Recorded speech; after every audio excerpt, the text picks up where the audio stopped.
For 5 years, a millionaire lived in total darkness, blind, bitter, and feared by everyone around him. No doctor, no fortune, no power could give him back his sight. Until a poor maid's little boy did the unthinkable. One fearless act changed everything. What he did will leave you speechless. Before we dive in, let us know in the comments what time is it, and where are you watching from. Let's start. The mansion had been silent for years. Too silent. The staff whispered more than they spoke, careful never to upset the man who lived inside. He was rich, powerful once, but now broken. On the third floor, in a room with curtains always drawn, Henry Prescott sat stiffly in a leather chair. His eyes, once sharp blue, full of confidence, were now clouded, unfocused. He hadn't seen a single thing in 5 years. "Sir," muttered Mr. Clark, his longtime butler, "the new maid has arrived." "Shall I bring her in?" Henry's jaw tightened. "Do what you must. Just make sure she doesn't chatter. I can't stand useless noise." The door opened softly and a woman stepped in. Dark-skinned, plain black dress, hands folded nervously. Beside her, clutching her skirt, was a boy of about 9, thin with wide, curious eyes under a brown cap. Henry's head snapped at the sound of small footsteps. "What is that?" I said. "Maid, not a circus." The woman's voice trembled. "Sir, my name is Ruth. I was told I could bring my son. I don't have anyone at home to watch him." Henry leaned forward, his unfocused eyes narrowing. "And who exactly gave you that permission?" Clark cleared his throat. "I approved it, sir. The agencies refused to send anyone unless she could keep her boy near. She's the only one willing to take the job. You've dismissed 5 others this year." Henry let out a bitter laugh. 5 years blind, and suddenly I'm at the mercy of a maid's conditions. Pathetic. He shifted in his chair, tapping the cane by his side. "Do you even know what this house is, woman?" "Yes, sir," Ruth whispered. "It's your home, and I intend to keep it clean, no matter how large," he barked. "Don't flatter me. I haven't seen this home since the accident 5 years in the dark. Do you even understand what that means?" Her hands twisted against her apron. "I can imagine, sir, but no, you can't." His voice cracked like a whip. "One night on a highway, a crash, glass everywhere. My car overturned, fire eating at the leather seats. I crawled out alive, but the shards," he pointed at its clouded eyes, "tore away my vision. Millions in the bank, but not 1 cent could buy me sight again. That's what you've walked into, Maid. A prison where light doesn't exist." The boy's voice piped up, innocent. "Does it hurt?" Ruth gasped and pressed his shoulder. "Quiet, David." But Henry's lips curled. At least the boy's honest. "Yes, it hurts every day. Not the eyes. No, it's the helplessness. I once ran corporations, built towers in 3 countries. Now I need a servant to tell me if my tie is straight. Do you know what it feels like to be pied, child?" David frowned. "I don't pity you. You sound mean, not weak." Ruth's face turned pale. "Sir, please forgive him. He doesn't understand." Henry tilted his head, almost amused. "Mina? Perhaps the brat is smarter than my board of directors." Then his tone hardened again. "But hear me well, Ruth. You keep him out of my way. 1 sound too many, 1 mess too large, and you're both gone. Do you understand?" "Yes, sir," she whispered quickly. He tapped the cane on the floor. "Good. Then get to work." And Clark watched them. "I won't have this house turned into a nursery." As she led David out, Henry called after her, his voice low and bitter. 5 years without sight. Don't think your cleaning or your son's chatter can change that. Nothing can but in the hallway. David tugged his mother's sleeve. "Mama, he's wrong. Maybe something can." Ruth hushed him, terrified. "Don't speak like that, David.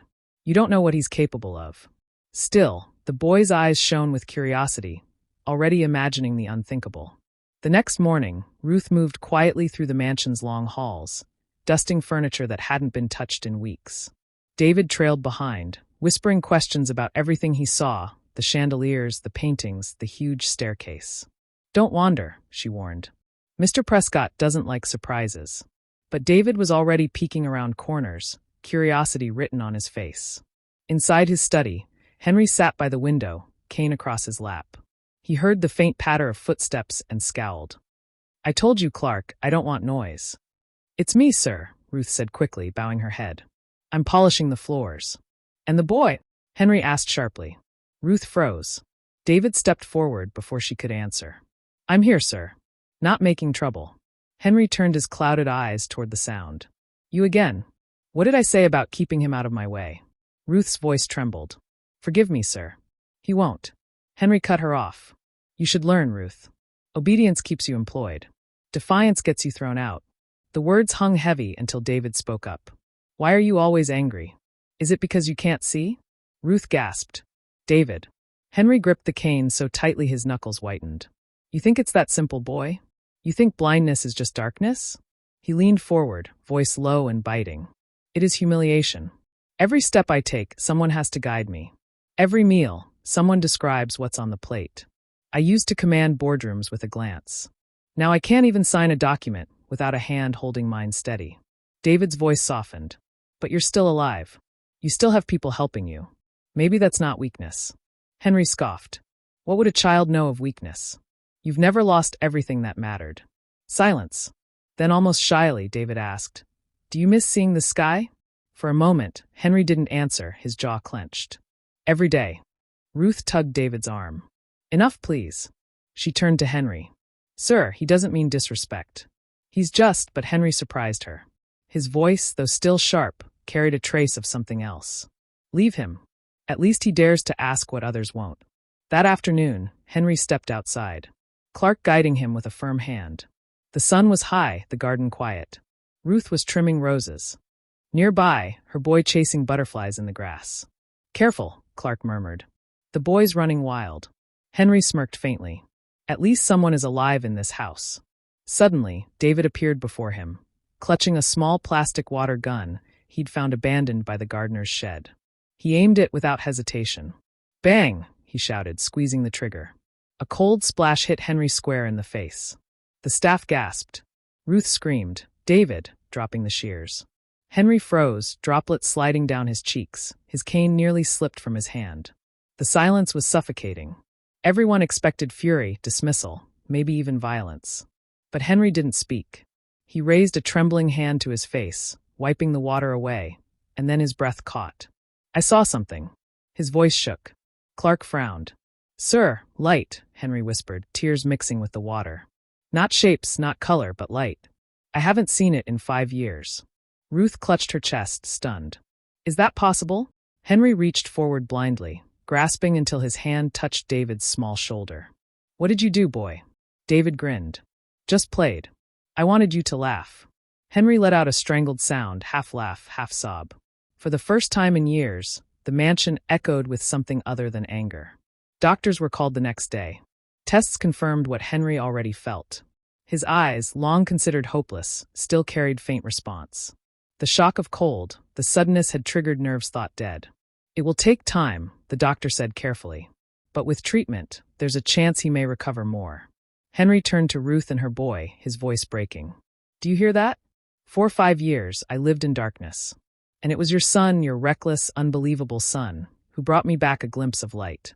Ruth's eyes filled with tears. We never met. I know, Henry interrupted. He placed a hand on David's head. But sometimes fate chooses a child's hand to do what money and doctors never could. The mansion changed after that. Henry demanded David's laughter echo through the halls, ordered Ruth to stay on permanently, and even began walking outside more often, hopeful. One evening, as the sun dipped low, Henry turned his face toward the fading glow. He couldn't yet see the sky in full, but the light was there, and beside him stood the boy who had given it back. If this story touched your heart, don't scroll away.